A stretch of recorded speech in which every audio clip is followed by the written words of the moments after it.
Good morning. It's February already. I'm back from my hiatus. I was so burned out doing all those SAT problems, but now I'm ready, and I will start doing some physics. So we've done a bunch of projectile motion, what happens when you throw something in the air or drop it from a cliff. But now what I want to introduce you to is how do you actually affect the acceleration of an object. And to do that, I'm going to introduce you to Newton's three laws. Newton's three laws. And this is kind of, to some degree, what we were doing before was derivative of what I'm going to do now. But this is kind of the backbone of classical physics. So Newton's three laws. And you've probably heard of these before. Newton's three laws. Or sometimes I call them Newton's laws of motion. Or I've actually looked this up on the web just to make sure to see if there was any correct way of writing it. But every website seems to have a different paraphrase of the laws. But hopefully I can give you an intuitive sense of what they are. So the first law is an object at rest. An object at rest tends to stay at rest. Stay at rest. And an object in motion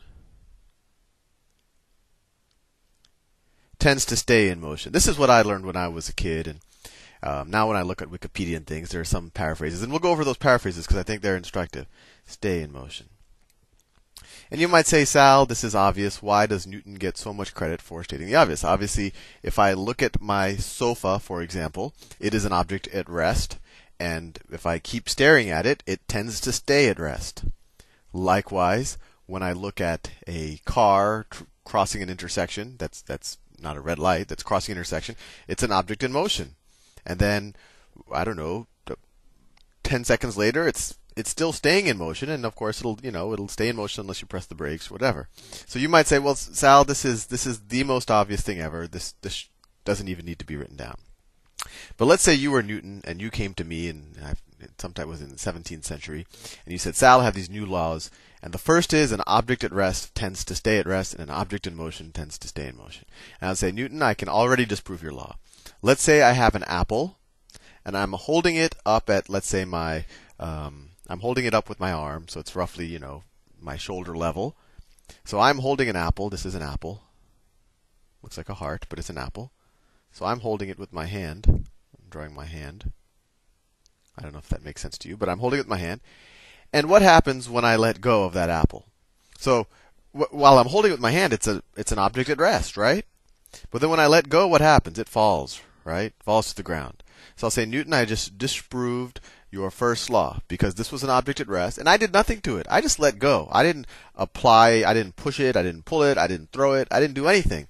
And when I let go, it just fell to the ground. It started moving without me doing anything, even though it was an object at rest. And then Newton will say, oh, well, that's because, there's this thing called gravity, and it's the force of gravity. And I would say, Newton, you need to start to learn to not make up things. Just because your law doesn't make sense, you don't need to make up artificial forces in the universe. But anyway, he would end up being right.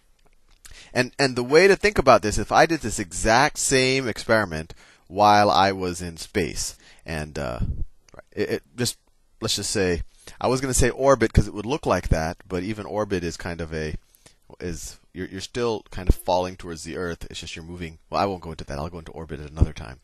But let's say we were just in deep space, and me and the apple were just floating around in space. And we don't even know. Maybe we're stationary. It's hard to say. We're floating with respect to what. And then if we're in space and I let go of this apple, what happens to the apple? Nothing. It's not going to fall anywhere. It's not going to move. And so whenever you think about Newton's laws, and that's why this is so amazing. He didn't know about space. He's living in this planet that, everything tends to fall and things start moving for no reason because of whatever gravity and the wind and whatever else. And he actually theorized that there could be a place where there's no forces acting on objects, where if I were to let go of this apple, it would just stay where it is. And similarly, the object in motion tends to stay in motion. And there again, I would have told Newton, well, that doesn't make sense. If I were to push a, well, I don't know if they had bowling balls back then, but if I were to roll a bowling ball down a, well, let's say up a hill, right? At some point, that bowling ball is going to slow down, right? If I If I rolled it up a hill, at some point it's just going to slow down, and maybe if I got it right, it would just stop at the top if I did it perfectly, right? And I could say, look, this was an object in motion. At some point it stops, or it actually turns back around. Or even if I were to roll it this way, at some point it's just going to stop, right? The bowling ball is going to stop. Or another way, I could, if I were to push something as hard as I could, maybe it travels for a couple of feet, but then it's going to stop.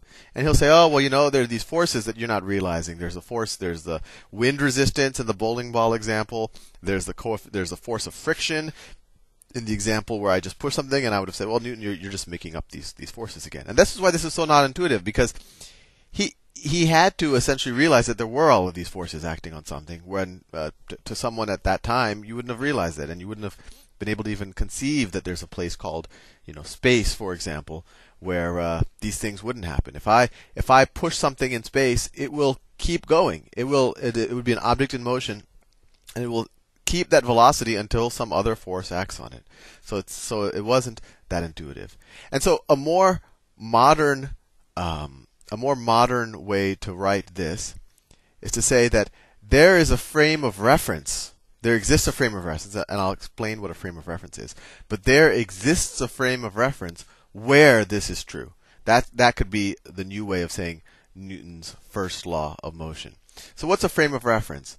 That is, so everything in physics, if I'm moving relative to what? Relative to the observer, moving relative to the earth, you don't know. So a frame of reference is, what is the observer doing?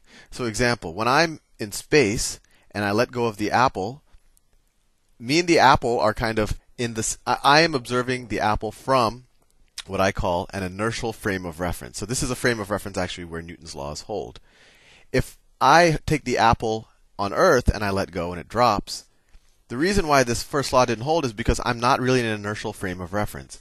Because me and the apple are both constantly being pulled on by this force called gravity. So although it looks like, nothing's going on, me and the apple are in the same, nothing's really acting on us, there's this force of acceleration. Similarly, if I'm in a car and that car is accelerating, right? So, let's say the car looks more like a pickup truck, so I'll go with the pickup truck. So we've all, and you have that little thing, let's say you have a pair of dice hanging from your rear view mirror, right? This is the dice right here. What happens when the car accelerates? Well, the dice move back, right? And so when you're sitting in the truck itself, it looks like the dice are just moving back. No one's really doing anything to it, but especially, let's say the car had no windows.